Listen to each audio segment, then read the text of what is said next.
आपको कभी भी पुलिस उठाता है, आपको कभी भी कहीं भी अरेस्ट करता है, आपको कोई भी जेल में डालता है, कोई भी आपका दोस्त, आपका family immediately writ of habeas corpus डाल सकता है हाईकोर्ट में जाके। उसको हम लोग नोटिस देंगे अंडर रिट ऑफ मैडमस कि भाई तुम जब भी वैक्सीन लगा रहे हो तो तुमको इन्फॉर्म कंसेंट देना है, this is the rule of the land. So NHRC का जो हेड है, चेयरमैन है, in effect he is the most powerful man in India.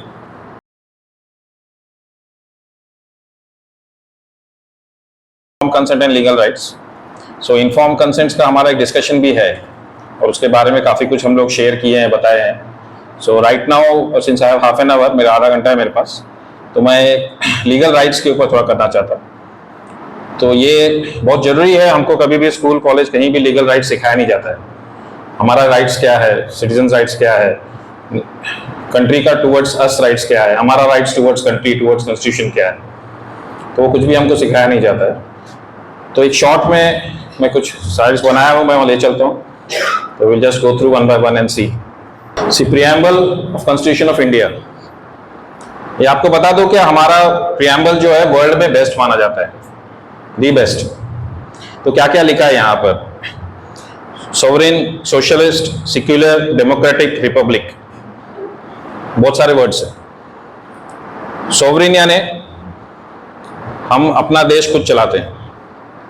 Socialist यानी जो कंट्री का रिसोर्सेस है वो सब में इक्वली डिवाइड होगा। सेक्युलर यानी गवर्नमेंट अपना जो कॉन्स्टिट्यूशन है, कोई रिलीजन को आगे पीछे नहीं मानता, कोई रिलीजन को नहीं मानता है, वो कॉन्स्टिट्यूशन जो बुक, रिटन बुक है, उसके हिसाब से चलेगा और सबको अपना रिलीजन फॉलो करने का पूरी आज़ादी है। डेमोक्रेटिक, उसका एक्सप्लेनेशन देने का जरूरत नहीं है, we the people.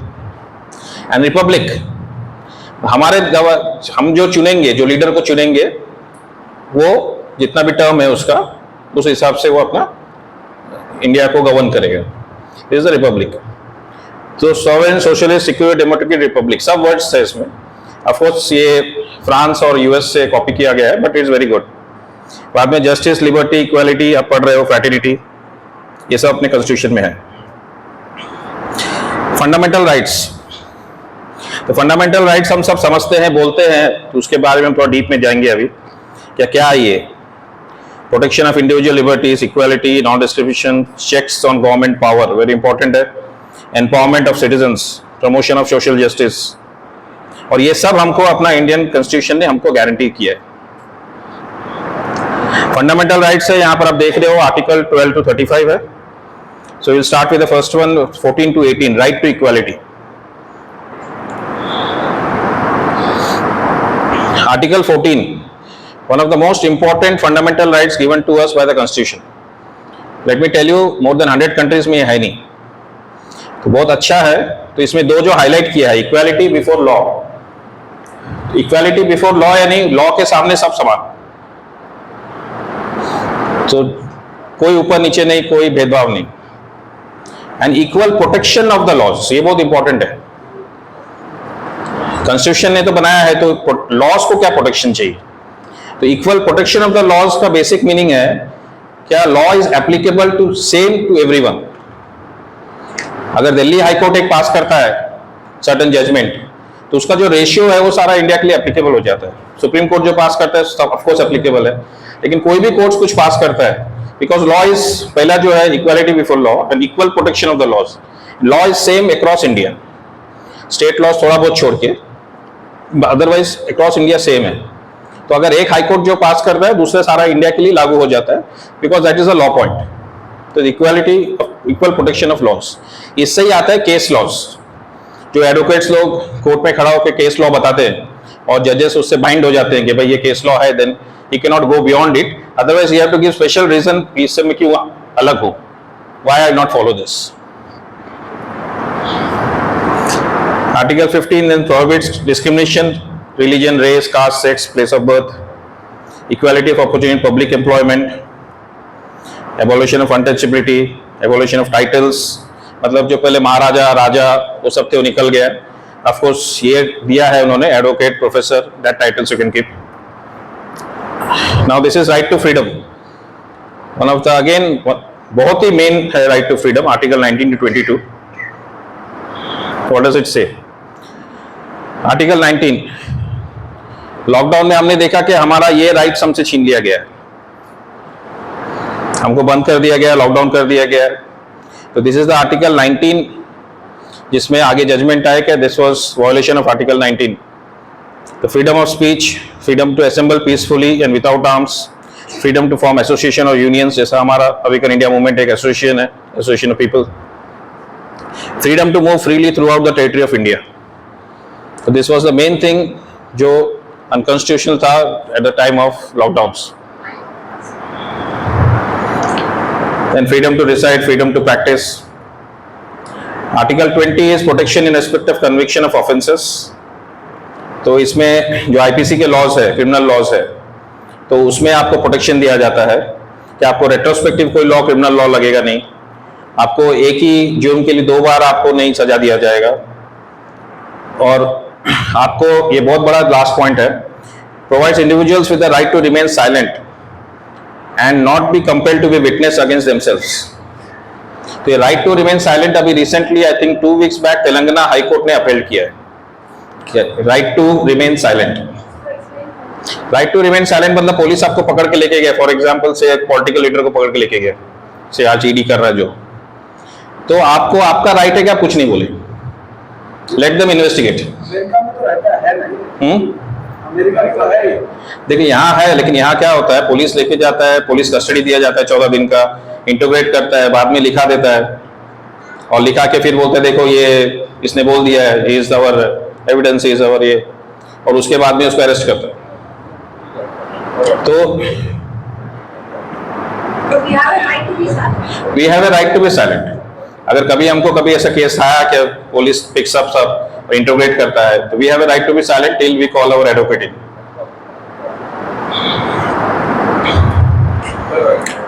Article 21, like 14, 19 and 21 हम सब ने सुना है, we all activist here. Why it is so important? Article 21 guarantees the right to life and personal liberty, right to live with dignity, right to privacy, right to protection against arbitrary arrest and detention. This is the most fundamental thing हमारा जो rights है. 14, 19 से भी better है 21, because ये it affects us all day to day. Now इसमें 2 judgments है which I want to take you through. One is a Puttoswamy judgment and second is a Jacob Pulial case, हमारा अपना case जब mandate सका. These 2 cases. पुत्तस्वामी judgement जो था versus union of India, this was ये constitution bench है. Supreme court में एक हमेशा डिवीजन बेंच बैठता है, 2 जजेस, उसके ऊपर जब भी जजेस बैठते हैं तो कॉन्स्टिट्यूशन बेंच बोलता है. तो 3 जज बेंच, 5 जज बेंच, 9 जज बेंच, 7 जज बेंच, 9 जज बेंच, 11 जज बेंच मैक्सिमम एक ही बार बैठा था. तो पुत्तस्वामी में 9 जज बेंच बैठा था, सो राइट टू प्रिवेसी डिक्लेयर करने के लिए. वेरी वेरी इंपॉर्टेंट है. इन्होंने क्या लिख दिया था? Judgement right to privacy is an intrinsic part of right to life and personal liberty. Privacy has fundamental value that protects individual autonomy, dignity and freedom of choice.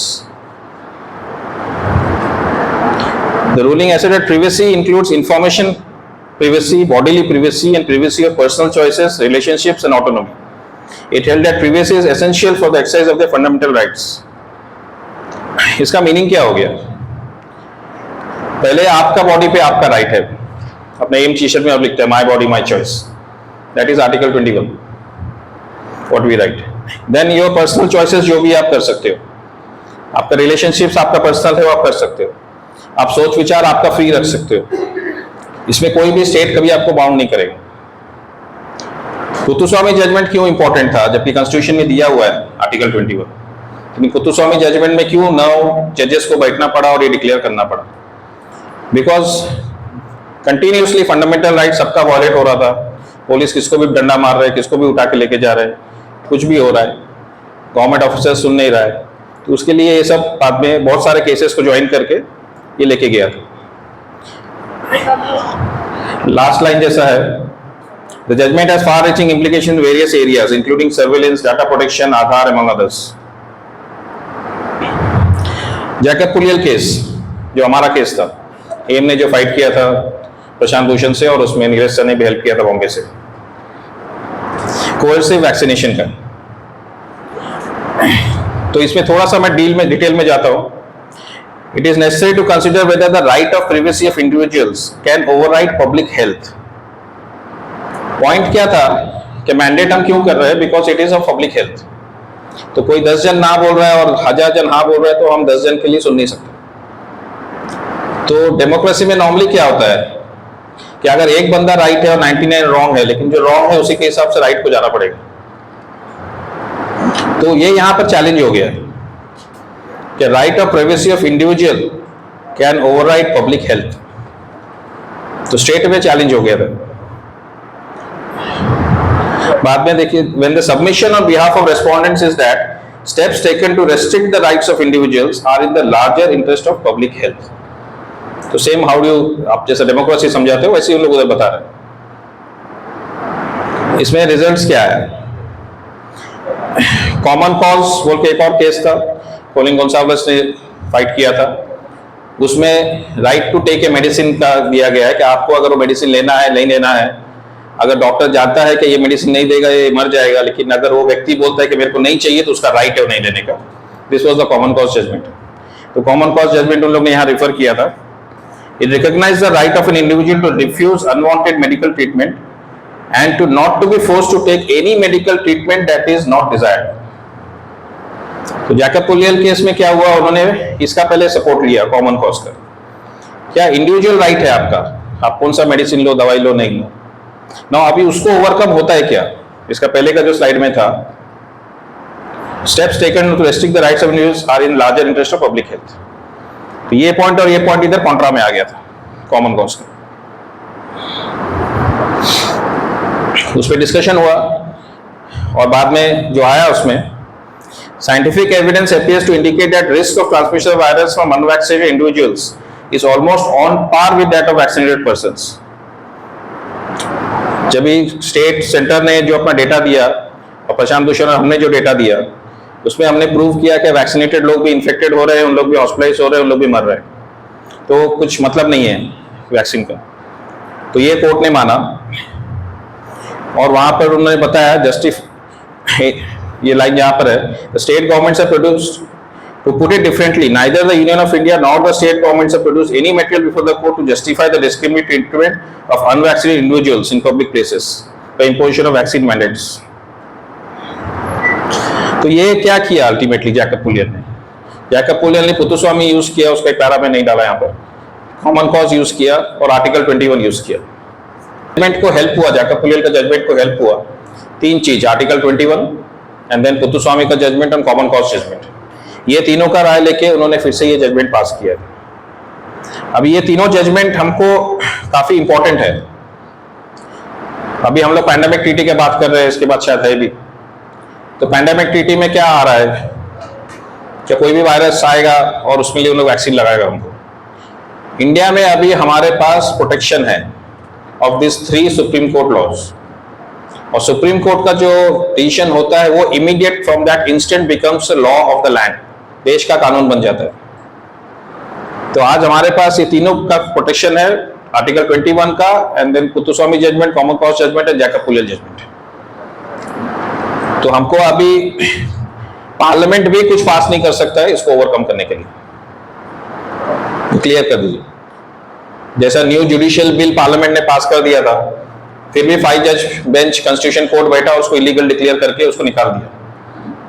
So constitution जो बना है अपना, one of the best constitutions, it has given us rights. वो rights parliament भी पास नहीं कर सकता है। कॉन्स्टिट्यूशनल अमेंडमेंट के में भी देयर आर, पुत्तुस्वामी में लिखा हुआ है, क्या आपका कॉन्स्टिट्यूशनल अमेंडमेंट जब भी होता है 2/3 देके, आप जो करंट गवर्नमेंट बोल रही है हम 407 लाएंगे, कॉन्स्टिट्यूशन अमेंड करेंगे, तो आर्टिकल 14, 19 और 21 को उन लोग हाथ नहीं लगा सकते हैं, and that is given in article 13(2)।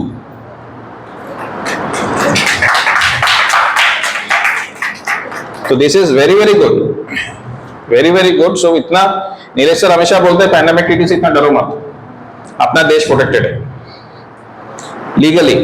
लोग एनफोर्स करेंगे illegally, then again we have to fight and get it back, but we have laws in place.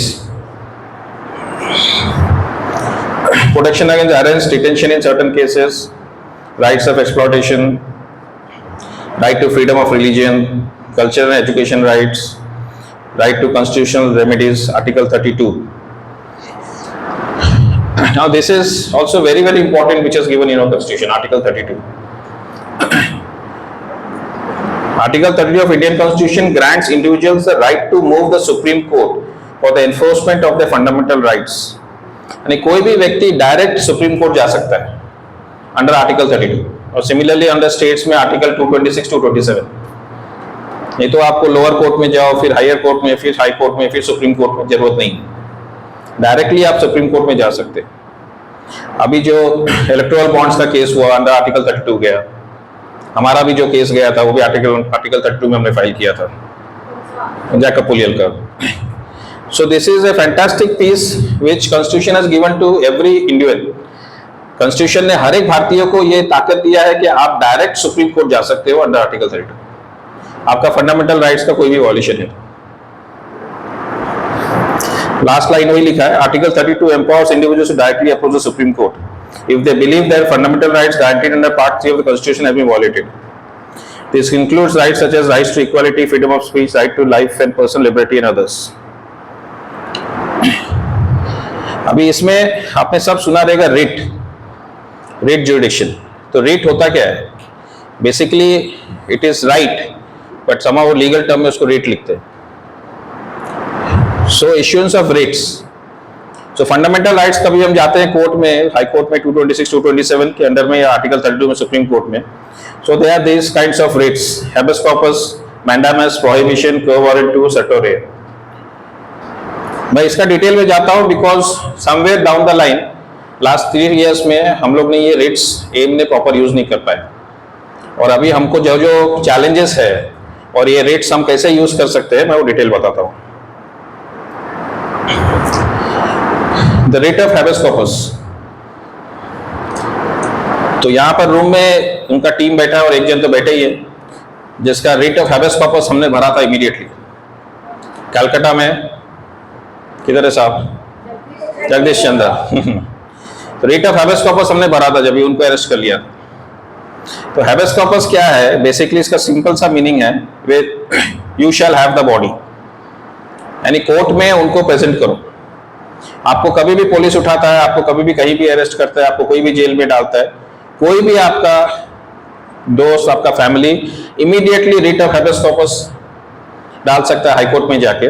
Writ of habeas corpus, आप कोई भी केस चल रहा है उसका बीच में भी कोई भी कोर्ट में जाके आप immediately writ of habeas corpus डाल सकते हो, और वो रिट को अगर जज लगा कि yes is right, this person is missing and शायद पुलिस के कस्टडी में है, तो इमीडिएटली वो ऑर्डर देता है कि भाई उसको कल का डेट में या आज शाम को लेके आओ कोर्ट में। This is very very powerful and very good. It is not only police. Nilesh sir का ये केस था, जितने जन नीलेश सर के ऑफिस में आए हैं तो वहां पर रावत जी है, तो जो जगह पे था builders wanted that place, he was not giving, काफी मारपीट भी हुआ, फिर उनका सन को उन लोग ने एब्डक्ट कर लिया, छोटा बच्चा। तभी तक नीलेश सर उनको पहचानते भी नहीं थे। नीलेश सर ऑफिस जा रहे थे, उन्होंने पेपर में पढ़ा कि ऐसा कुछ हुआ, तो वो यू टर्न ले लिया और पुलिस स्टेशन में चले गए, और वहां पता लगाया, फिर वहीं से कोर्ट पहुंचे 230 को, और रिट ऑफ हैबेस कॉर्पस लगाया कि ये बच्चा हमको चाहिए। Police was involve in that case, और नेक्स्ट डे 11 बजे वो बच्चे को लाया गया, and that kid was saved. So this is habeas corpus, very very important, very powerful. Grounds of filing लिखा है, इलीगल अरेस्ट और detention without lawful authority, detention beyond permissible legal period, custody based on invalid or unconstitutional laws, detention in violation of fundamental rights guaranteed by constitutional laws of the land. Now this is again very important, writ of mandamus. ये अभी हम लोग use करेंगे right, left and centre. writ of mandamus क्या करता है? To compel a public official, government body or lower court to perform a specific legal duty that are obligated to perform. Mandamus is a Latin term that translates to weak command. अभी inform consent कहीं भी sign नहीं कराता है, कोई भी देता नहीं है। बॉम्बे में हम लोग आरटीआई भरे तो बोलता नहीं, हमको तो बोला ही नहीं गया इन्फॉर्म कंसेंट में साइन लेने के लिए। So now this we will use writ of mandamus. जो भी अपना स्टेट का है हेड, उसको हम लोग नोटिस देंगे अंडर रिट ऑफ मैंडामस कि भाई तुम जब भी वैक्सीन लगा रहे हो तो तुमको इन्फॉर्म कंसेंट देना है। This is the rule of the land. Next lecture में बताऊंगा इन्फॉर्म कंसेंट के बारे में, कौन कौन से रूल्स है, इंटरनेशनल रूल्स और नेशनल रूल्स। और अगर आप नहीं कर रहे हो तो we will file a writ of mandamus. अभी writ of mandamus was also used currently right now in electoral bond case.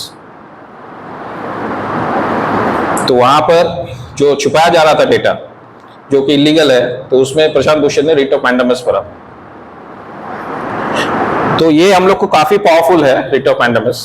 तो all our notices to all the top authorities of the state will go that whenever you are giving a vaccine तुमको inform consent देना है, this is the format, this is the law. और तुम नहीं file करते हो तो writ of mandamus होता है, कोर्ट में जाता है। आगे मैं दे रहा हूं यहाँ पर the legal process. The writ of mandamus is typically filed before a higher court such as High Court or Supreme Court by an aggrieved party seeking the enforcement of a legal right or the performance of a legal duty. Very clear. The petitioner, also known as the applicant, alleges that respondent authority has unlawfully neglected or refused to perform its duty and seek the court's intervention to compel them to act. Allopathy का तो है first do no harm, फिर भी informed consent में sign नहीं लेते। So this is what now we are going to hit them very hardly, और ये काम करता है। Scope can be used to enforce wide range of legal duties including administrative, statutory or constitutional obligations. Compel actions such as issuance of license permits, conduct of elections, implementation of government policies or the enforcement of fundamental rights. Now this is also very good. Writ of prohibition. The writ of prohibition is legal remedy used to prevent a lower court, tribunal, quasi judicial authority from exceeding its jurisdiction or acting beyond its legal authority. बहुत सारे authority क्या है, क्या देखो हमारा इधर return constitution है, हर एक ऑफिसर का, हर एक पर्सन का उसका ड्यूटीज लिखा हुआ है, he can not go beyond his duties, और यहाँ पर सब लोग जाते हैं। तो this is the writ of prohibition जो हमको भरना है। किसको भरना है? एजुकेशनल डिपार्टमेंट्स को, जो सबको लिख रहा है कि वैक्सीन लगाओ। आरटीआई एक्ट में हमने देख लिया, एजुकेशन पॉलिसी में देख लिया कि एजुकेशन में कुछ है ही नहीं, क्या they will put vaccine in schools. तो एजुकेशन डिपार्टमेंट को अभी ये जाना है कि रिट ऑफ प्रोहिबिशन कि तुम्हारा काम नहीं है, वो कॉन्स्टिट्यूशन तुमको काम दे ही नहीं रहा है, सिर्फ पढ़ाई। So this writ of prohibition will go to them a notice and then will file this writ of prohibition in high courts. और इसमें वेरी क्लियर है, रिट ऑफ प्रोहिबिशन मतलब ही है कि तुम्हारा काम ही नहीं है। हमारे पास तो आरटीआई भी है अभी, तुमको खाली पढ़ाई करना है, तुमको वैक्सीन लगाना ही नहीं। So these are the remedies which we have to use now to win this.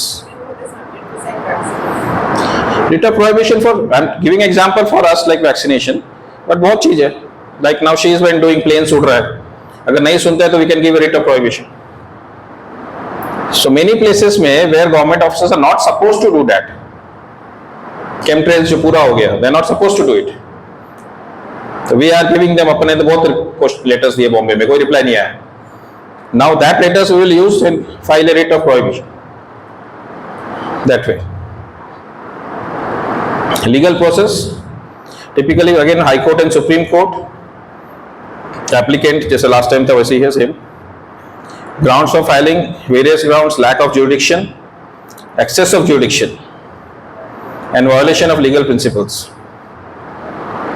Very important points.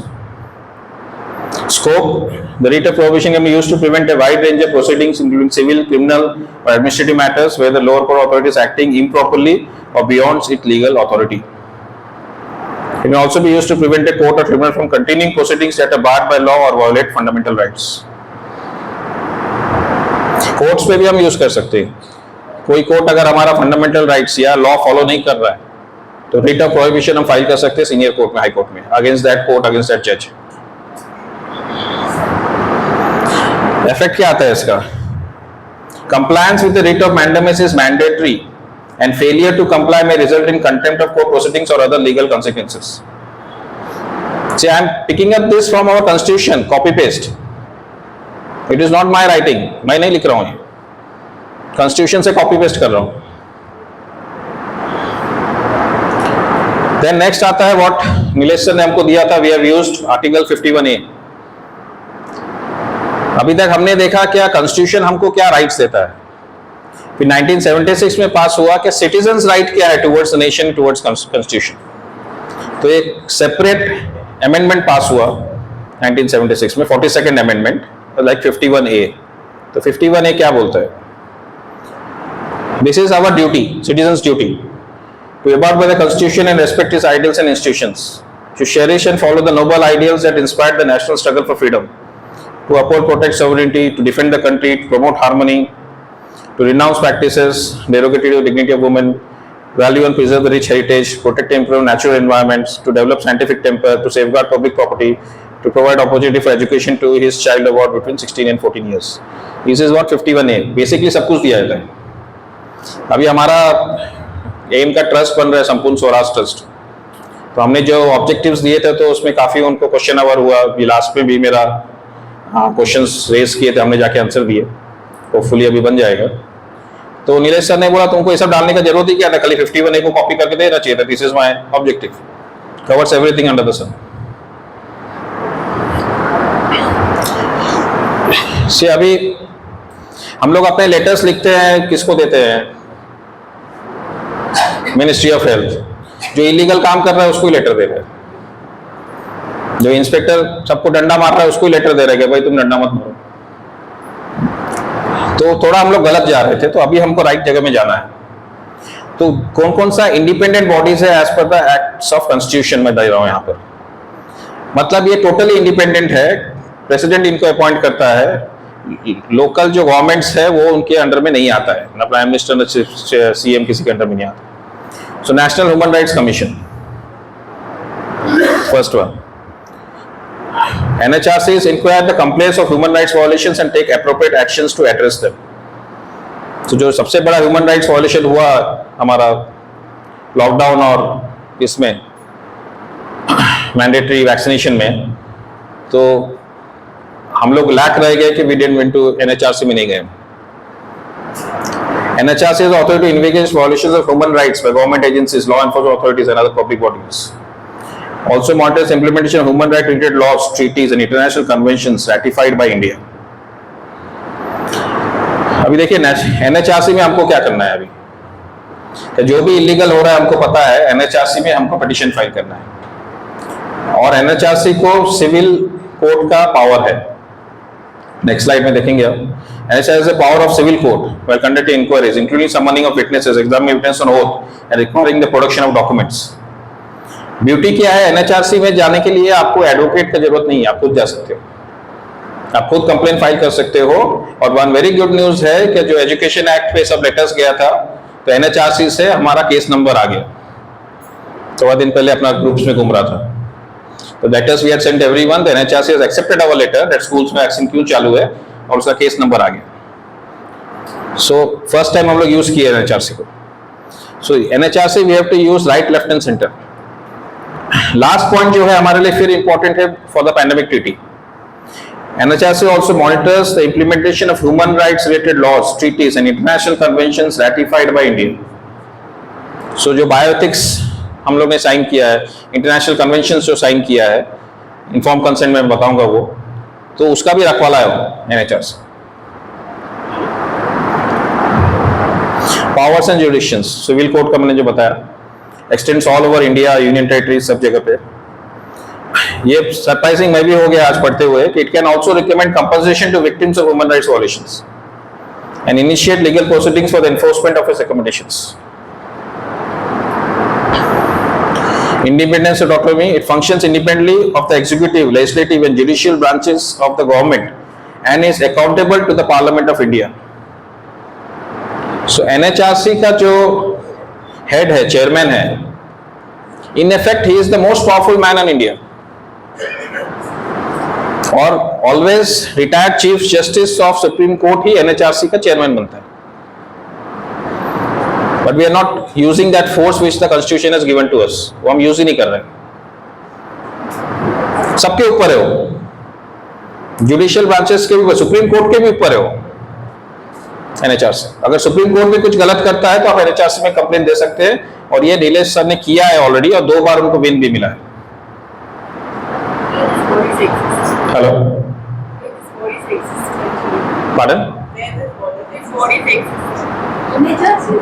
NHRC is in Delhi 1, National Human Rights Commission. We have state human rights commissions also. फिर the computer and auditor general of India CAG, ये भी again independent body है. सो आज जो 1200 करोड़ इन्होंने section कर दिया for HPV vaccine, we have to complain here. जबकि अपना इम्यूनाइजेशन प्रोग्राम में नहीं लिया और द प्रिंट छापता है कि इम्यूनाइजेशन प्रोग्राम में it has been rejected because of the side effects, और यहाँ पर 1200 करोड़ बांट दिया और यूज हो रहा है. We have to go to the CAG that this money is wasted with our proofs. Again this is a completely independent president of India CAG बिठाता है. प्राइमरी फंक्शन दे दिया कैग का, ऑडिट का है, public funds are utilise efficiently effectively, performance of government programmes schemes, independent है totally, जैसा बताया last time. Central vigilance commission बीच में बहुत नाम पे था, अभी हम लोग सब भूल गए उसको. Responsible for addressing corruption, promoting transparency and upholding integrity in the public administration system. इसके पास हमको जाना है कि आधार पूना वाला ने 52 करोड़ दिया गवर्नमेंट को, और कल ही कोविशील्ड भी की इंडिया में, और गवर्नमेंट ने खरीद के बेचा उसको. क्यों? What is the link? तो जितना इलेक्टोरल बॉन्ड्स में जो स्कैम आ रहा है वो हमको सेंट्रल विजिलेंस कमीशन में जाके बैठना है, उनको लेटर्स देने हैं, उधर केस खड़ा करना है वे क्या हो रहा है, और जो 1200 करोड़ दिया वो भी यहाँ कंप्लेन करना है. पालन? हाँ, अभी जो 1200 करोड़ इसके लिए दिया ना HPV. Apex Vigilance Institution overseeing vigilance administration, central government, ministries, departments and organizations. Again ये गवर्नमेंट के रीच के बाहर है.